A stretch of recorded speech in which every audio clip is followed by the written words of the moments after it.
What's up guys, Jason back here with another video on how to Greengineer. Today I am accompanied by Mr. Peliquin and Andrew. And so today we're just going to go over what we did in the last week. So let's get into it. Alright, hey guys, I'm Mr. Peliquin.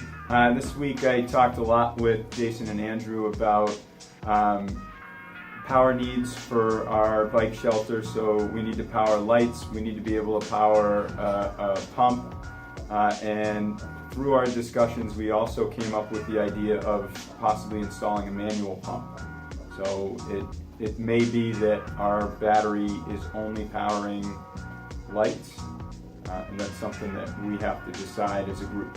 Yeah, and I think we also decided that we should really go over the pros and cons of every single situation that we might have. So say we want to use a battery but without lights, and a manual pump, what are the pros of that, what are the cons of that, and if we want to go with an automatic pump, what are the pros and cons of that. So I think that's something we'll be discussing over the next few days. Okay, so we also discussed how we're gonna, if we use a battery, how we're gonna get that battery to 120 volts, which is what we need for the air pump.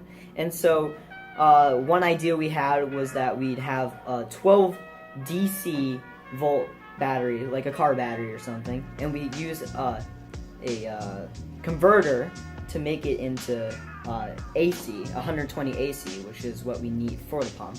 The other idea is we also found the battery itself that has a built-in converter, and that kind of saves us the process of having to buy two different things, wire it all up, and then have it all work smoothly without breaking.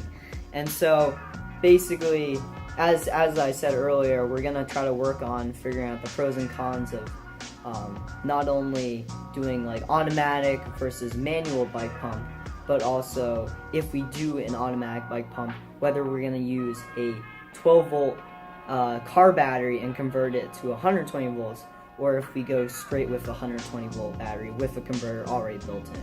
Hey guys, it's Andrew here, and over the past week we've talked with City Hall in Newton about ordinances and restrictions, talking about the brightness or lumens of the lights that we can have for the bike shelter.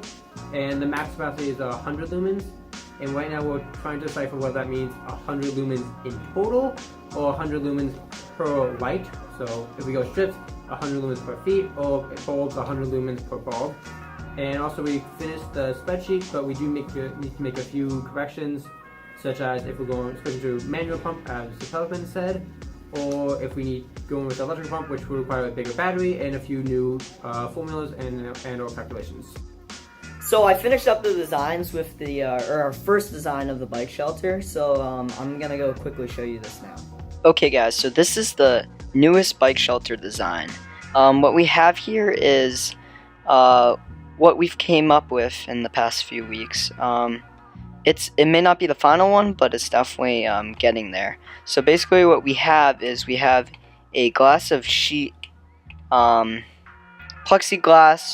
or fiberglass on the top, and that's going to allow sunlight to come through while also having snow flow off.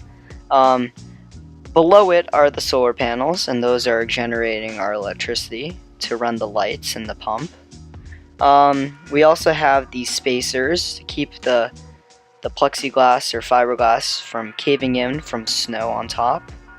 Moving on, we have right below the solar panels, we have a layer, like a thin layer of plywood, and that's really going to allow us to not have the solar panels fall through, obviously, but it's going to give that good layer on top to hide any electronics we have below. Moving on, we just have these side supports on the side, and it's just going to keep the shape of the bike shelter. We have 4 main posts over here, and those are going to be holding most of, or I guess all of the weight of the bike shelter. Then we have under here some cross supports, and again, this is to help with supporting all the weight of the bike shelter, also keeping everything together without any bends or anything. And that is basically it for the design. We chose wood just because it's a more inexpensive material to use, and it is also a way for us to work with carpentry on this project. So yeah, that is basically it for this design.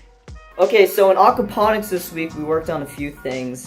One of those things was we tried figuring out a filter system because we have very dirty water and the fish are pooping a lot because they've gotten a lot bigger. So we're trying to figure out a way to easily filter out all that stuff. And we actually had a mishap with the filter, and it flooded a lot of the shop, so we had to clean up that today. And then right now, Jonathan, who is probably the main person working on the aquaponics, he's cleaning out the fish tank with just a net, trying to get all of that poop out, so that's all good. Okay guys, so that's gonna wrap up the vlog for this week. Check out the link below to our design of the bike shelter so you can kind of look around a bit and explore. My name is Jason. Peace out and keep it green. Bye! I didn't even start yet. I thought you pressed the picture. I thought you pressed the button. No, I have to like, ugh. I don't know your phone. What's up guys? Jason back here with another video. He just walked.